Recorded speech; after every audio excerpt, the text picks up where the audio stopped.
பண்ணையெல்லாம் பொன் கொழிக்க செய்திடுவோம், அதில் பன்மடங்கு உற்பத்தியை பெருக்கிடுவோம். பண்ணையெல்லாம் பொன் கொழிக்க செய்திடுவோம், அதில் பன்மடங்கு உற்பத்தியை பெருக்கிடுவோம். உழவர் உலகம். கண்மணி பொல்லல் மணியை வளர்த்திடவே நாடும் கருத்துரைக்கும் ஒலிபரப்பை கேட்டிடுவோம். கண்மணி பொல்லல் மணியை வளர்த்திடவே நாடும் கருத்துரைக்கும் ஒலிபரப்பை கேட்டிடுவோம்.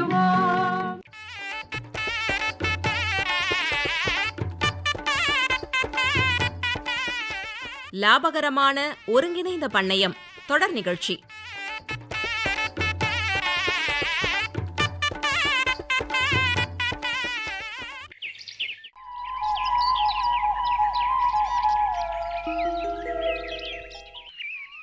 என்ன பட்டக்கா, இப்பெல்லாம் ஆளையே பார்க்க முடியறதில்ல, அம்புட்டு சோழியா இருக்கீங்களோ? அட வா முத்தழகு, பின்ன இதுக்கு முன்னாடி வர விவசாயத்தை மட்டும் பார்த்துக்கிட்டு இருந்தோம். அப்போ ஒன்றும் பெருசாக தெரியல, வேலைக குறைச்சலாக இருந்துச்சு. இப்போ அப்படியா சொல்லு? ஆமாமா, நீங்கள் அப்போவே பயங்கர பரபரப்பாக இருப்பீங்க. உரம் போடணும், நடவு இருக்கு, அறுவடை இருக்கு, அப்படி இப்படின்னு சொல்லிக்கிட்டே இருப்பீங்க. இப்போ ஒருங்கிணைந்த பண்ணையம் வேற பண்றீங்க, சொல்லவா வேணும்? ஆமாம் முத்தழகு, ஒருங்கிணைந்த பண்ணையத்தில் நமக்கு வருஷம் முழுக்க நிலையான வருமானம் கிடைக்குதுல்ல. அப்படி இருக்கும்போது பரபரப்பாக இருக்கிறதுல தப்பு இல்லையே. சரிதாங்க்கா, ஒன்றில் விட்டாலும் இன்னொன்றில் பிடிச்சிடலாம். அதோட ஒன்றுலேருந்து கிடைக்கிற கழிவு மறுசுழற்சி மூலமாக இன்னொன்றுக்கு உரமாக மாற்றிக்கிறதுனால நேரமும் மிச்சம், செலவும் குறைவு. சரியா சொன்னேன். அப்புறம் முத்தழகு, ஒரு விஷயம் கேட்கணும்னு நினச்சிக்கிட்டே இருந்தேன். நீ உரம்னு சொன்னதும் சட்டுன்னு ஞாபகத்துக்கு வந்துருச்சு. என்ன பட்டக்கா, என்ன விஷயம் கேளுங்க. கால்நடைகளுக்கு பசுந்தீவனத்தை நாமளே உற்பத்தி பண்ணி கொடுக்கலாம்னு சொல்கிறாங்க. அதை பற்றி உனக்கு ஏதாவது தெரியுமாப்ல? ஓஹோ அக்கா, இப்போ ஒருங்கிணைந்த பண்ணையத்தில் பசுந்தீவனங்களையும் உற்பத்தி பண்ணி பார்த்துடலாம்னு ஐடியாவில் இருக்கீங்க, அப்படி தானே? அட ஆமாம் முத்தழகு. அப்புறம் என்னக்கா, ஒரு விஷயத்த தொடங்கணும்னு முடிவு பண்ணிட்டதுக்கப்புறம் எதுக்கு தயக்கம்? தொடங்கிட வேண்டியது தானே? இல்லை புள்ள, விவரம் எதுவும் தெரியாமல் எப்படி? விவரங்க தானே, இதோ இப்போ கேட்டுடுவோம். ஒருங்கிணைந்த பண்ணையத்திற்கு ஏற்ற பசுந்தீவன உற்பத்தி குறித்து காட்டுப்பாக்கம் கால்நடை முதுகலை அறிவியல் ஆராய்ச்சி நிலைய உதவி பேராசிரியர் முனைவர் எம் சுகந்தி அவங்க தான் தகவல்களை சொல்ல போறாங்க. கவனமா கேட்போம்.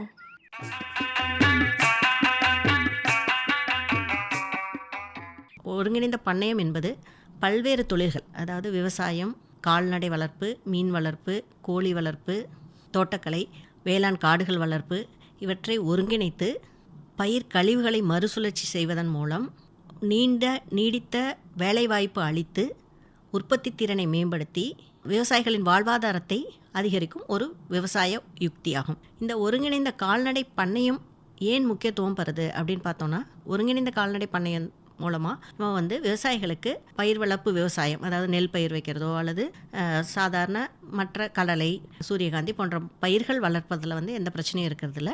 அது கூட நம்ம கால்நடைகளை ஒருங்கிணைப்பு செய்ய சொல்கிறோம். முந்தைய காலகட்டங்களில் அது நடந்துக்கிட்டு தான் இருந்துச்சு. அதாவது விவசாயம் செய்கிறதோட விவசாயிகள் கால்நடை வளர்ப்பு, ஆடு வளர்ப்பு எல்லாத்தையும் பண்ணிக்கிட்டு இருந்தாங்க. பட் தற்போதுள்ள சூழ்நிலையில் ஆட்கள் பற்றாக்குறை காரணமாக விவசாயிகள் அதை கைவிட வேண்டிய சூழ்நிலையில் இருக்காங்க.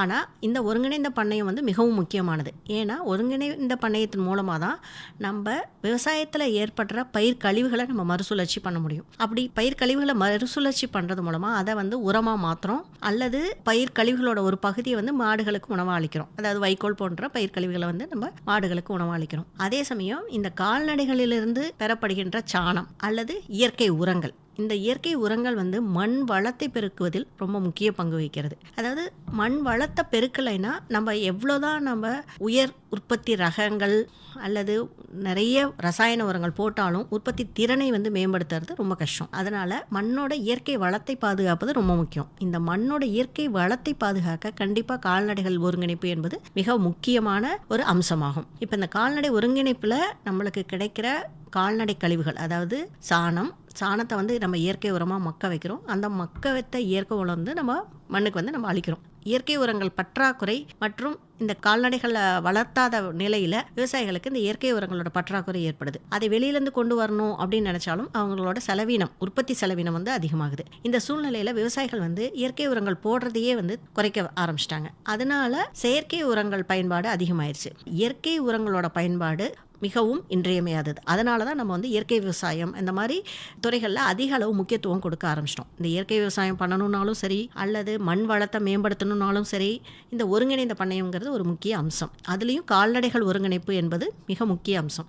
இதோட ஒருங்கிணைந்த பண்ணையத்தோட பயன்கள் பார்த்தோம்னா, ஒருங்கிணைப்பு, அந்த பயிர் விவசாயம், கால்நடை வளர்ப்பு, மீன் வளர்ப்பு, இந்த ஒருங்கிணைப்பின் மூலம் நம்ம என்ன பண்ண போகிறோம் அப்படின்னா, மாடுகள் ஆடுகள் வளர்க்குறோம். விவசாயிக்கு வந்து விவசாயத்தில் வந்து பயிர் வளர்ப்பின் மூலமாக ஒரு நிலையான வருமானம், மாத வருமானம் கிடைப்பதில்லை.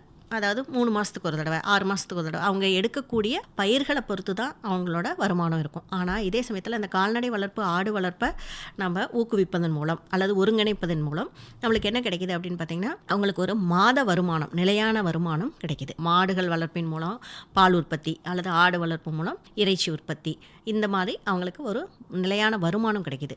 அது இல்லாமல், அதாவது விவசாயத்தில் ஈடுபட்டிருக்க விவசாயிகளோட மற்ற அவர்களோட குடும்ப உறுப்பினர்களுக்கும் நம்மளுக்கு ஒரு தொடர்ந்து வேலை வாய்ப்பு கிடைக்குது. அதன் மூலம் அவர்களோட பொருளாதார நிலை கண்டிப்பாக மேம்படும். இதெல்லாம் வந்து விவசாயிகள் கண்ணோட்டத்தில் பார்க்குறப்ப, அதே சமயத்தில் சுற்றுச்சூழ்நிலை கண்ணோட்டத்தில் பார்க்குறப்ப நம்ம வந்து இயற்கை உரங்களை அதிகமாக பயன்படுத்தணும். கால்நடைகளை ஒருங்கிணைச்சோம்னா கண்டிப்பாக நம்மளுக்கு இயற்கை உரங்கள் கிடைக்கும். அந்த இயற்கை உரங்களை அதிக அளவுக்கு பயன்படுத்தணும். அதனால மண்ணோட வளம் கண்டிப்பாக பாதுகாக்கப்படுது.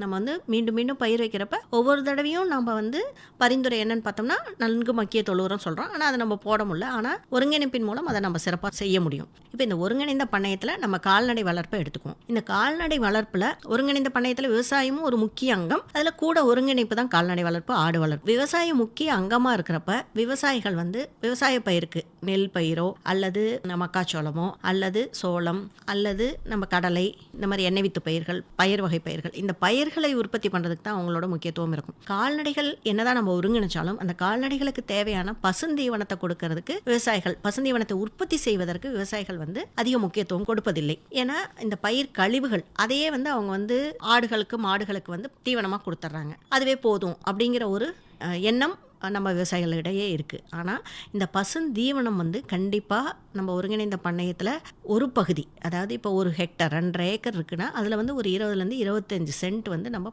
4 மாடு இருக்குங்கிற நிலையில் நம்ம 20 25 சென்ட் அளவுக்கு நம்ம பசுந்தீவன உற்பத்திக்கு கண்டிப்பாக ஒதுக்க வேணும். அந்த பசுந்தீவன உற்பத்திக்கு ஒதுக்கப்படுற இடத்துல வந்து நம்ம பசுந்தீவன உற்பத்தி எப்படி பண்ணணும், பசுந்தீவனத்தை ஏன் உற்பத்தி பண்ணணும், நம்மளுக்கு வைக்கோல் இருக்குது அதை கொடுத்துட போகிறோம், அடர்த்தீவனம் இருக்குது அதை கொடுத்துட போகிறோம் மாட்டுக்கு. அதே சமயத்தில் பசுந்தீவனம் என்ன முக்கியத்துவம் பெறுது அப்படின்னு பார்த்தோம்னா, பசுந்தீவனத்தில் தான் நம்மளுக்கு மாடுகளுக்கு தேவையான வைட்டமின்கள் மற்றும் உயிர் சத்துக்கள் வந்து மினரல்கள் இதெல்லாமே வந்து உங்களுக்கு பசுந்தீவனத்து மூலமாக தான் கிடைக்கும். அதே போல் பார்த்திங்கன்னா இந்த பசுந்தீவனங்கள் அதிக அளவு நீர்ச்சத்து கொண்டதாக இருக்குது. அதனால் மாடுகளோட ஆடுகளோட உடல் வெப்பநிலையை சீராக்குது. மேலும் இந்த பசுந்தீவனம் தான் வந்து அதுக்கு வயிறு நிறைவை செய்யும். பசுந்தீவனத்தில் மாட்டுக்கு வந்து ஒரு உணவு எடுத்துக்கொண்ட ஒரு நிறைவு வந்து இந்த பசுந்தீவனத்து மூலமாக மட்டும்தான் கிடைக்குது.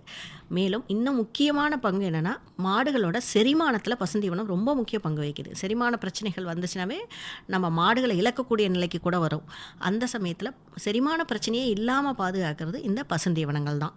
இந்த பசுந்தீவனங்கள் பார்த்திங்கன்னா நிறைய வகைகள் இருக்குது. தானிய வகை பசுந்தீவனம், புல் வகை பசுந்தீவனம், பயறு வகை பசுந்தீவனம், மர வகை பசுந்தீவனங்கள். இப்போ இந்த பசுந்தீவனங்களில் நம்ம ஒருங்கிணைந்த பண்ணையத்துக்குள்ளே எதை கொண்டு வரலாம், எந்தெந்த பசுந்தீவனங்களை கொண்டு வந்தோம்னா அது விவசாயிக்கும் உபயோகமாக இருக்கும், அதே சமயத்தில் கால்நடைகளுக்கும் ஒரு தரமான சத்து மிகுந்த பசுந்தீவனம் கிடைக்கும் அப்படிங்கிறத பார்த்தோன்னா, தானிய வகை பசுந்தீவனத்தில் சோளம், அதாவது பல்லாண்டு சோளம், அது வந்து நம்ம வந்து விவசாயிகள் வந்து விவசாயம் பண்ணிகிட்டு இருக்கப்ப பயிர் தொழிலுக்கு தான் ரொம்ப முக்கியத்துவம் கொடுப்பாங்க. அப்போ விவசாயிகள் ஒவ்வொரு முறையும் திருப்பி அறுவடை பண்ணிட்டு திருப்பி நிலத்தை உழுது பராமரிப்பு முறைகளை செஞ்சு அவங்க பசுந்தீவனத்தை உற்பத்தி பண்ணுறதுங்கிறது ஒரு கடினமான ஒரு செயல். எனவே அதை வந்து போக்கணும் அப்படின்னா நம்ம ஒரு பல்லாண்டு தீவன பயிர்களை தேர்வு செய்வதன் மூலமாக மூலமாக இந்த பிரச்சனை குறையும்.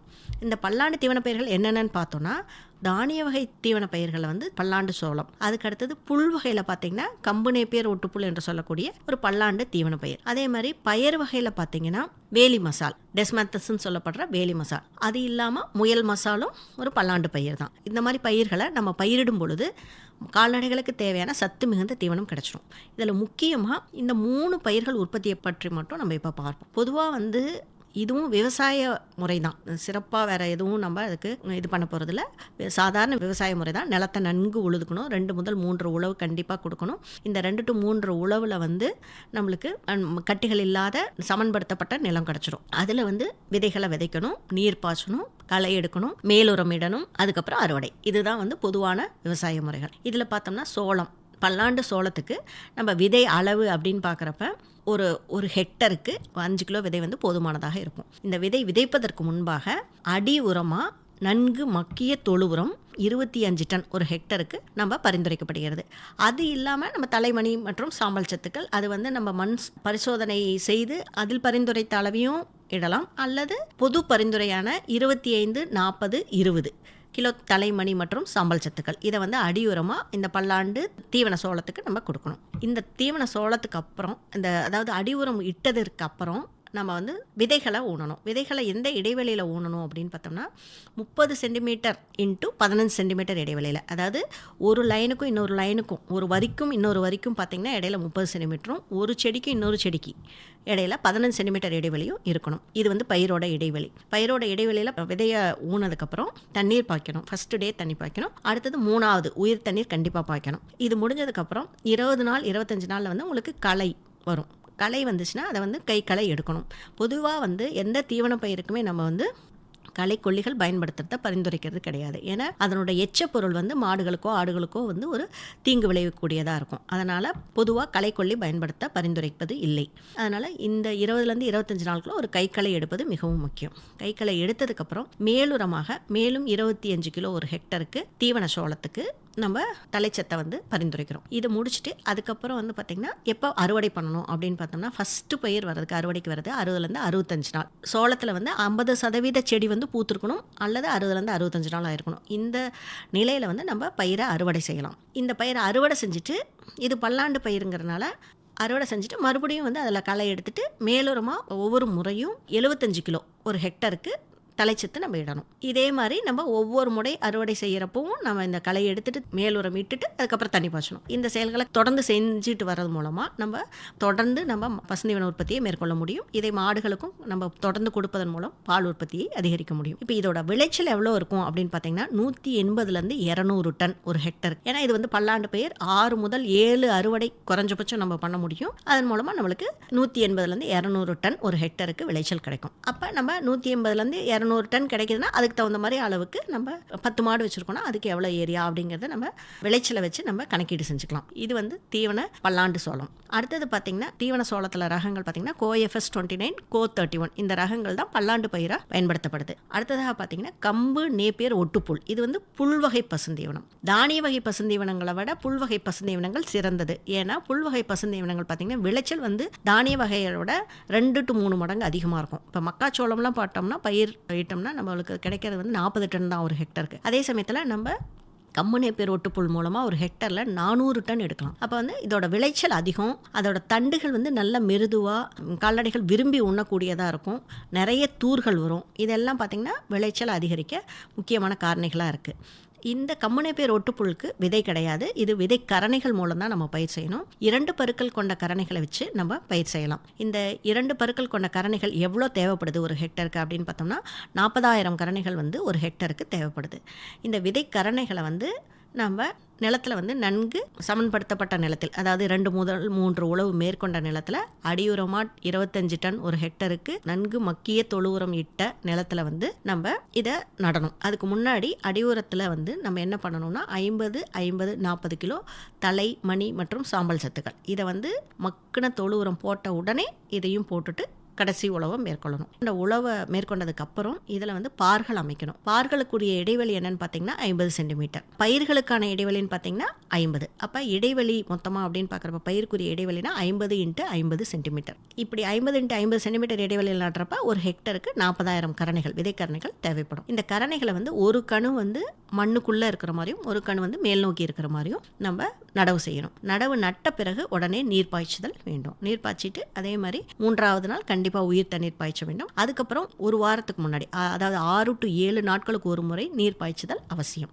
இந்த மாதிரி நம்ம நீர் பாய்ச்சிட்டு வரப்ப இதே மாதிரி தான் 25லேருந்து 30 நாள் இந்த ஸ்டேஜில் தான் வந்து உங்களுக்கு ஒரு தளைஞ்சு வந்து ஒரு 7 to 8 இலை அந்த அளவுக்கு வரும். அதனால களை எடுக்கிறது வந்து 35 நாள். அந்த 35 நாள் அளவில் வந்து நம்ம களை எடுத்துக்கலாம். களை எடுத்துட்டு அதுக்கப்புறம் மேலுரம், அதே மேலுரம் வந்து பார்த்திங்கன்னா 75 கிலோ தலைச்சத்து மேலுரம் பரிந்துரைக்கப்படுகிறது.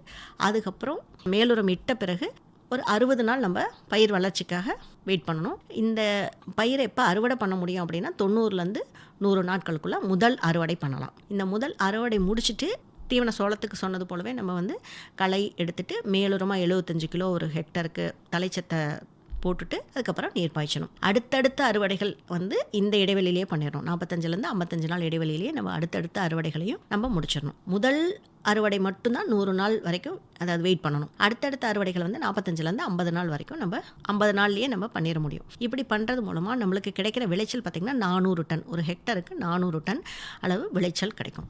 இது வந்து கம்பெனி பேர் ஒட்டுப்புல் உற்பத்தி முறைகள். இது ரெண்டுமே வந்து உங்களுக்கு மாவுச்சத்து அதிகமான பசுந்தீவன பயிர்கள். இதே வந்து புரதச்சத்து அதிகமான பசுந்தீவனம்னு பார்த்தோம்னா வேலி மசால். வேலி மசால்ங்கிறது ஒரு பயிர் வகை பசுந்தீவனம். இது உற்பத்தி முறைகள்லாம் நம்ம சொன்ன மாதிரியே சோளம், கம்மனை பேர் ஒட்டுப்புல் இதே மாதிரி தான்.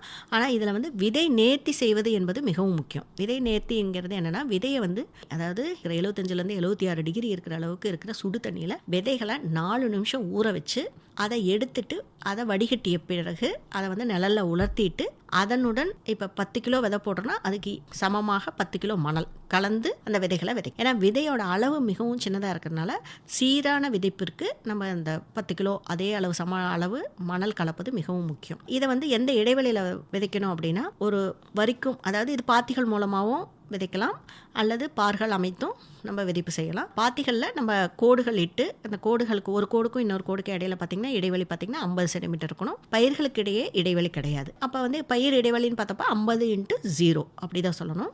இது வந்து விதைச்சதுக்கப்புறம் முதல் தண்ணீர் வந்து லேசான தண்ணீர், ரொம்ப தண்ணி வந்து தேங்காத அளவுக்கு பார்த்துக்கணும். அதற்கு அப்புறம் நம்ம எப்பவும் தண்ணி பாய்ச்சுற மாதிரி தண்ணி பாய்ச்ச முடியும். இதுக்கு வந்து தண்ணீர் இடைவெளி எப்போ அப்படின்னு பார்த்தோம்னா ஒரு 5லேருந்து 6 நாள். அது மண்ணோட வகையை பொறுத்து மாறுபடும். அதாவது தண்ணீர் பாய்ச்சதுக்கப்புறம் 25லேருந்து 30 நாள் மறுபடியும் வந்து நம்ம களை எடுக்க வேண்டியிருக்கும். களை எடுத்ததுக்கப்புறம் மேலுரம், அதே மேலுரம் வந்து 50 கிலோ தலைச்சத்தை வந்து நம்ம மேலுரமாக இடணும். இந்த பயிர் வந்து பயிர் வகை தீவனங்கிறதுனால அடுத்தடுத்த மேலுரம் வந்து கண்டினியூஸாக தொடர்ந்து நம்ம போடணும் அப்படிங்கிற அவசியம் குறைவு தான். ஏன்னா இது வளிமண்டல நைட்ரஜனை வந்து நிலைநிறுத்தும். அதனால் அதுக்கு தேவையான தலைச்சத்தை அதுவே எடுத்துக்கும். நம்ம வந்து ஒரு 3 பயிர் அல்லது 4 பயிருக்கு இடையில ஒரு மேலுரம் போட்டால் கூட இது நல்ல விளைச்சலை கொடுக்கும். அப்படி பார்த்தோம்னா இது வந்து அறுவடை எப்போ அப்படின்னு பார்த்தோம்னா 75லேருந்து 80 நாளில் வந்து முதல் அறுவடைக்கு வந்துடும். அடுத்தடுத்த அறுவடைகள் அப்படின்னு பார்த்தோம்னா 45லேருந்து 50 நாள் இடைவெளியில் நம்ம அடுத்தடுத்த அறுவடைகள் பண்ண முடியும். இதோட விளைச்சல் பார்த்திங்கன்னா 100 டன், ஒரு ஹெக்டருக்கு 100 டன் விளைச்சல் கிடைக்கும். ஸோ இந்த பயிர் வகை பசுந்தீவனங்கள் ஏன் நம்ம இதை பயிரிடணும்? விளைச்சல் வந்து 100 டன் தான், கம்மியாக தான் இருக்குது. ஆனால் ஏன் நம்ம பயிரிடணும்னா இதில் தான் வந்து புரதச்சத்து அதிகமாக இருக்குது. புரதச்சத்து அதிகமாக இருக்கப்போ தான் உங்களுக்கு பால் உற்பத்தியோ இறைச்சி உற்பத்தியோ கண்டிப்பாக அதிகமாக இருக்கும். அதனால் நம்ம கண்டிப்பாக பயிர் வகை பசுந்தீவனங்களையும் பயிரிடுதல் வேண்டும். இந்த புல்வகை பசுந்தீவனங்களையும் பயிர் வகை பசுந்தீவனங்களும் எந்த விகிதத்தில் கொடுக்கணும் அப்படின்னா 3:1. அதாவது 15 கிலோ புல்வகை பசுந்தீவனம் மாடுகளுக்கு கொடுத்தோம்னா 5 கிலோ வந்து பயிர் வகை பசுந்தீவனம் கண்டிப்பாக மாடுகளுக்கு நம்ம கொடுக்கணும். அதனால் நம்ம பயிர் வகை பசுந்தீவனங்களை தவறாமல் பயிர் செய்து மாடுகளுக்கு கொடுக்க வேண்டும். இவ்வாறு இந்த ஒருங்கிணைந்த பண்ணையத்தில் பசுந்தீவனங்களை உற்பத்தி செய்து மாடுகளுக்கு தரமான பசுந்தீவனங்களை அளிப்பதன் மூலம் உற்பத்தி திறனை பெருக்கி வருமானம் பெருக்க விவசாயிகளை அன்புடன் கேட்டுக்கொள்கிறோம்.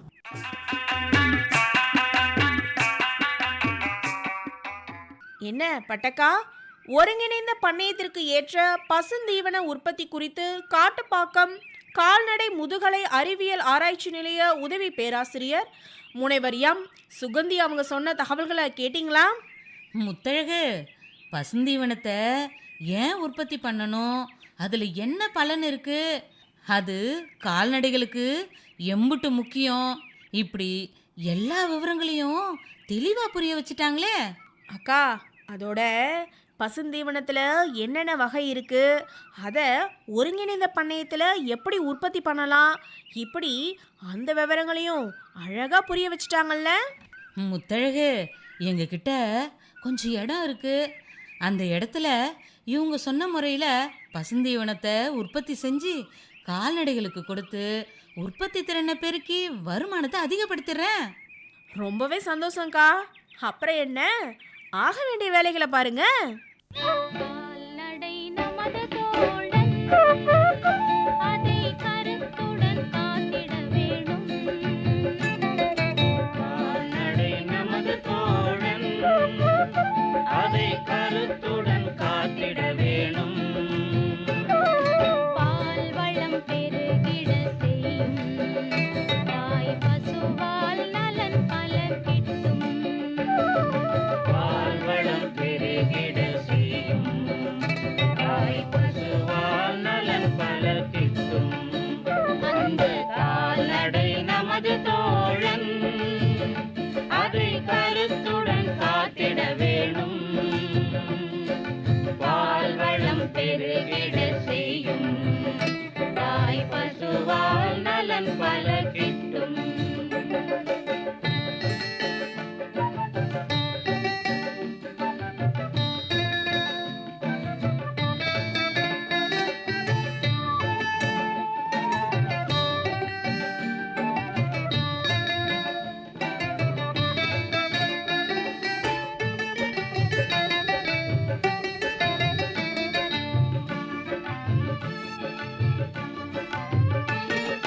நாட்டில் நடமாடும் செல்வம், அவை நம் வறுமையை என்றும் வெல்லும்.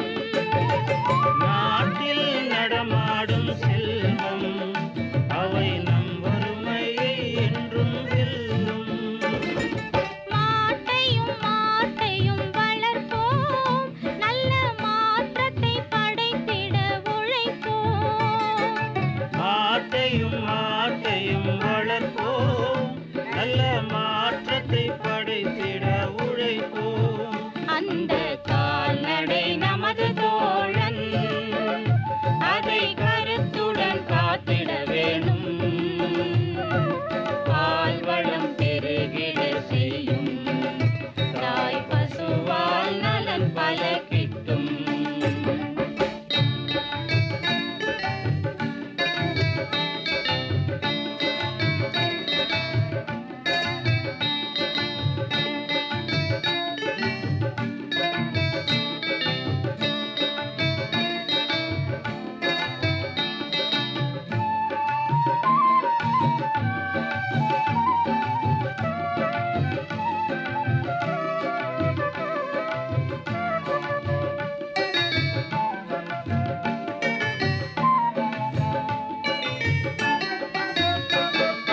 நூற்றுக்கு நூறு நன்மை கால்நடைகளில் கிடைப்பது உண்மை.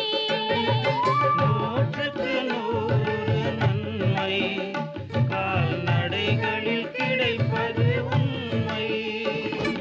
வீட்டுக்கு வீடு சிறப்பு, ஏர் உழவுக்கு எருதுகள் சிறப்பு. வீட்டுக்கு வீடு சிறப்பு, ஏர் உழவுக்கு எருதுகள் சிறப்பு. அந்த கால்நடை நமது தோழன், அதை கருத்துடன் காத்திட வேணும்.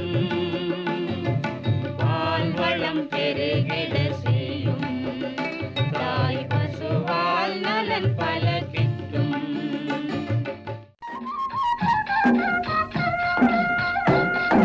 அடுத்து வருவது வேளாண் செய்திகள்.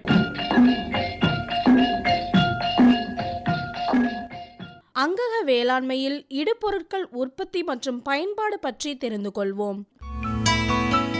உலக அளவில் காணப்படும் பல்வேறு உடல்நல பிரச்சனைகளுக்கு முக்கிய காரணம் வேளாண் ரசாயனங்களின் எச்சங்கள் என கண்டறியப்பட்டுள்ளது. பூச்சிக்கொல்லிகளின் எச்சம் உணவு சங்கிலியில் நுழைந்து மனிதர்களுக்கும் விலங்குகளுக்கும் பல உடல்நலக்கேடுகளை ஏற்படுத்துகின்றன என்பது நிரூபிக்கப்பட்டுள்ளது. ஆரோக்கியமான வேதிப்பொருட்கள் இல்லாத உணவை வழங்குவது புதிய யுகத்தின் தேவையாகும். எனவே மண்வளத்தை காப்பதில் அங்கக வேளாண்மை அவசியமாகிறது. உலகளாவிய தேவை விரிந்து வரும் உள்நாட்டு வெளிநாட்டு சந்தைகளுக்கு ஏற்ப அங்கக வேளாண் விளைபொருட்களை உற்பத்தி செய்து வழங்குவதற்கு தேவையான பெரும் திறன் உள்ளது.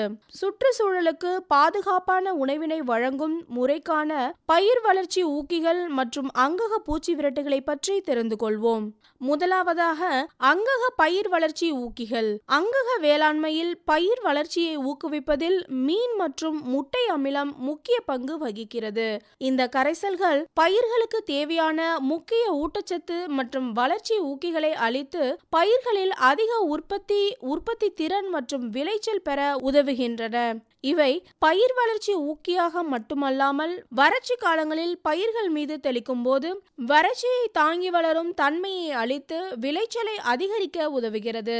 இந்த கரைசல்களை தயாரித்த தேதியிலிருந்து 6 மாதங்களுக்கு சேமித்து வைத்துக் கொள்ளலாம். மீன் அமிலம் தயாரிப்பதற்கு மீன் கழிவுகளை பயன்படுத்தலாம். இறைச்சிக்கு பயன்படுத்தியதற்கு போக மீதமுள்ள மீன் கழிவுகளை மீன் அமிலம் தயாரிக்க பயன்படுத்தலாம். மீன் தலை, குடல் மற்றும் வால் பாகங்களை எடுத்துக்கொள்ளலாம். மீன் கழிவுகளை சேகரிக்கும் பொழுது அதனுடன் தண்ணீர் இல்லாமல் பார்த்து கொள்ள வேண்டும்.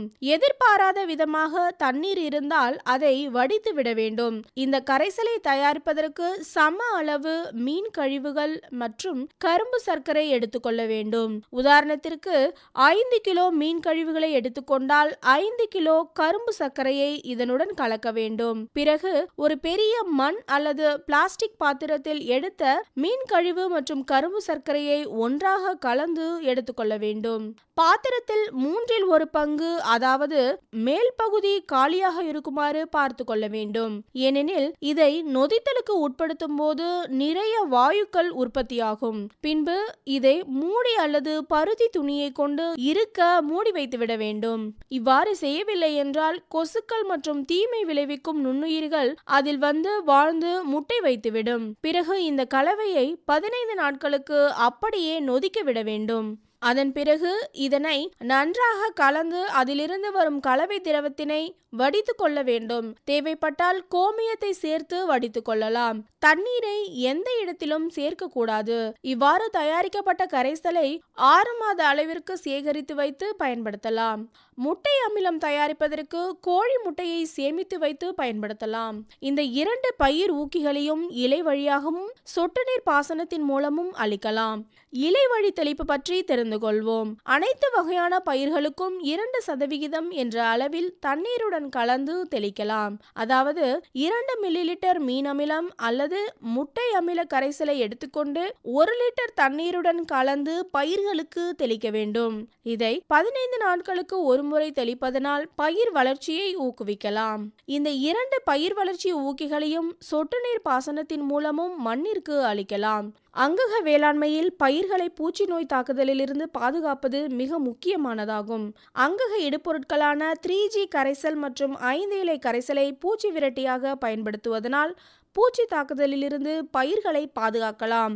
இந்த பூச்சி விரட்டுகள் சுற்றுச்சூழலுக்கு எந்த வகையிலும் பாதிப்பை ஏற்படுத்தாது. இக்கரைசலை பூச்சி தாக்குதலுக்கு முன்பாக பயன்படுத்துவது அதிக பலனை தரும்.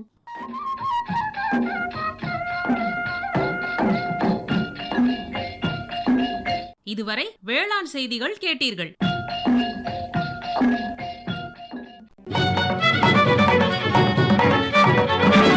உண்ணும் பொருள் அத்தனையும் விளைத்திடுவோம். நித்தம் உழைப்பால் நில மகளை வணங்கிடுவோம். அமைப்பில் உதவி பி. சண்முகப்பிரியா. உண்ணும் பொருள் அத்தனையும் விளைத்திடுவோம். நித்தம் உழைப்பால் நில மகளை வணங்கிடுவோம். அமைப்பு எஸ். முருகேசன். பொட்டலையும் பூம்பொழிலாய் திருத்திடுவோம். அதற்கு புத்தம் புது முறைகளையும் புகுத்திடுவோம்.